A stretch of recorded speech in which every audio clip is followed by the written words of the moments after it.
The dramatic U.S. military operation that led to the capture of Venezuela's president sends shockwaves far beyond the South American country. Meanwhile, with President Lee Jae Myung set to hold a summit with President Xi Jinping this afternoon, eyes are now on what the two leaders will discuss at the meeting. For more on this, we're joined today by Matthew David Jenkins, Associate Professor at the Department of Political Science at Gyeongsang National University.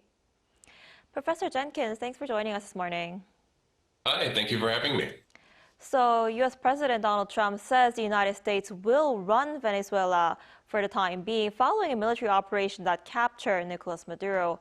What's behind this operation and what would U.S. leadership in Venezuela mean for the broader geopolitical landscape? Yeah, sure. So the official U.S. position is that this is due to the trafficking of illegal drugs, specifically fentanyl, that just has wreaked havoc in the United States domestically.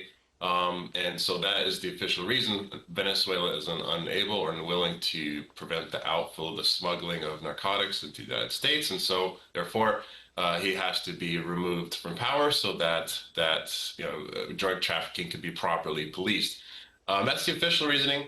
I think that probably what's going on here is it's more about retaining or regaining rather regional hegemony, regional stability in Latin America. The United States has had a long policy of considering Latin America, both Americas, North and South America, its sphere of influence, right? And I think that this is a part of Trump's, America First strategy of regaining that influence or reaffirming it as, China and Russia start to creep in and try to get a foothold into Latin America. And that's certainly something that the United States does not want to happen. And we see that Venezuela is one of the leading countries in the pack of countries that were actively opposed to the U.S., who have leftist governments, countries like Cuba, countries like Nicaragua.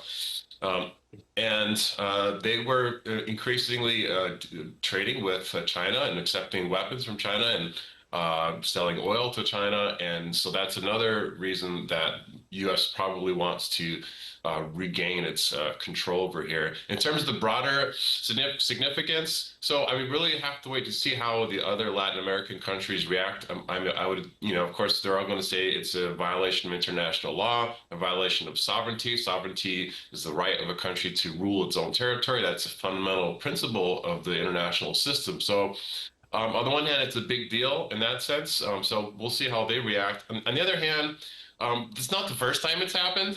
The United States did the same thing in Panama to Manuel Noriega, who was the president then, and they plucked him out and did the same essential thing. So there's actually a long history of this in Latin America. So I'm not totally sure that it's going to be totally groundbreaking in that sense. But I wonder though if it's a signal to the North Koreas of the world, right?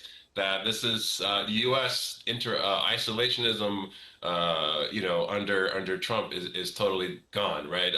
America First was meaning that America would focus on domestic priorities. Now it seems like that might not necessarily be the case, and so I wonder if this is making, the North Koreans of the world pretty nervous and reaffirming their sense of their lack of security in an era where the U.S. is not afraid to use its power blatantly in a violation of international law anymore.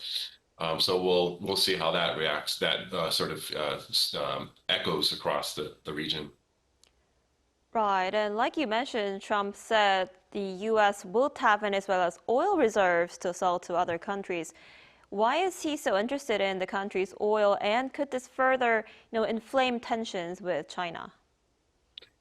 Yeah, Venezuela has one of the world's largest reserves of petroleum of oil, and so I think the oil it's not necessarily about control of the oil for the U.S. purposes of boosting its domestic economy. I think it's more about the fact that Venezuela is kind of like a failed state, essentially. Not quite that severe, but that's one of the largest sources of migrants, refugees from Venezuela, right, to the United States, and that's a big domestic issue for the U.S. And so part of controlling immigration is not just the domestic enforcement, but also making sure that there's regional stability in South America as well, right? Because that's where they're coming from. And so I think the idea is that they're going to rebuild and restructure Venezuela's oil industry so that it's well functioning and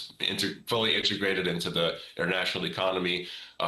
That will create a lot of investment opportunities for U.S. firms to come and rebuild their infrastructure, which is probably, it's been mismanaged and it's probably not in great shape. And so that'll create investment opportunities, but also allow the U.S. to get a little bit more leverage over the global supply of oil, vis-a-vis other countries, the Middle East, or vis-a-vis Russia, which also has a large share of oil and gas reserves.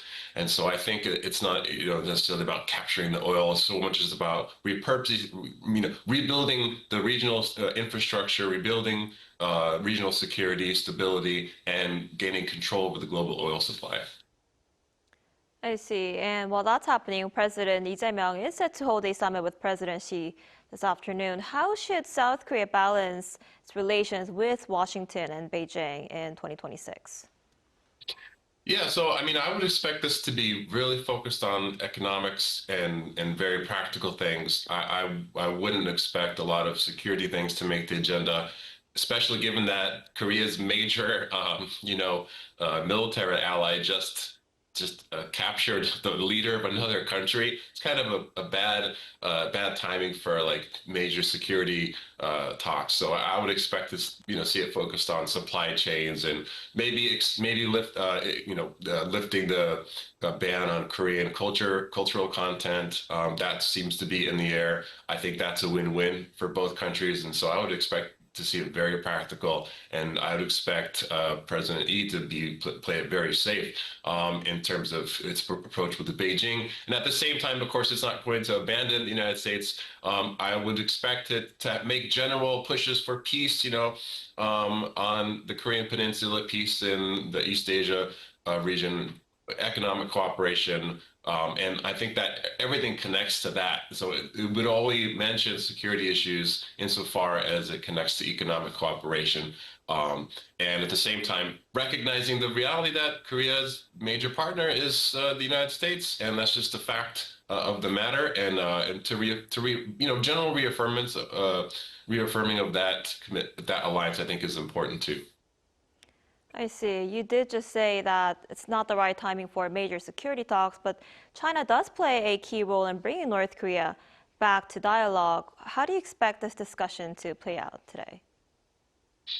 Yeah, certainly is true. It is the most influential, probably, partner, I would say, for North Korea, the partner most able to put pressure on North Korea. But again, as I just said, like the reason why North Korea has nuclear weapons is precisely because if it doesn't, probably the thing that just happened to Venezuela would probably also happen to North Korea. And so it makes it a little hypocritical to be pushing for denuclearization, for example. I think that it would be more just about a general, look, in order to have economic cooperation, in order to have a good economy, we need peace, right? And so I would expect the talks to be very general in that. Maybe trying to open some more higher level discussions, maybe for fostering, economic cooperation with North Korea and, things like the Kaesong industrial complex that's been gone for a long time, but maybe even lower level exchanges like that rather than like security focused things. So that would be my expectation for the talks this time. I see. All right, Professor Jenkins, thank you so much for your insight this morning. We appreciate it. Thank you so much. It was a pleasure.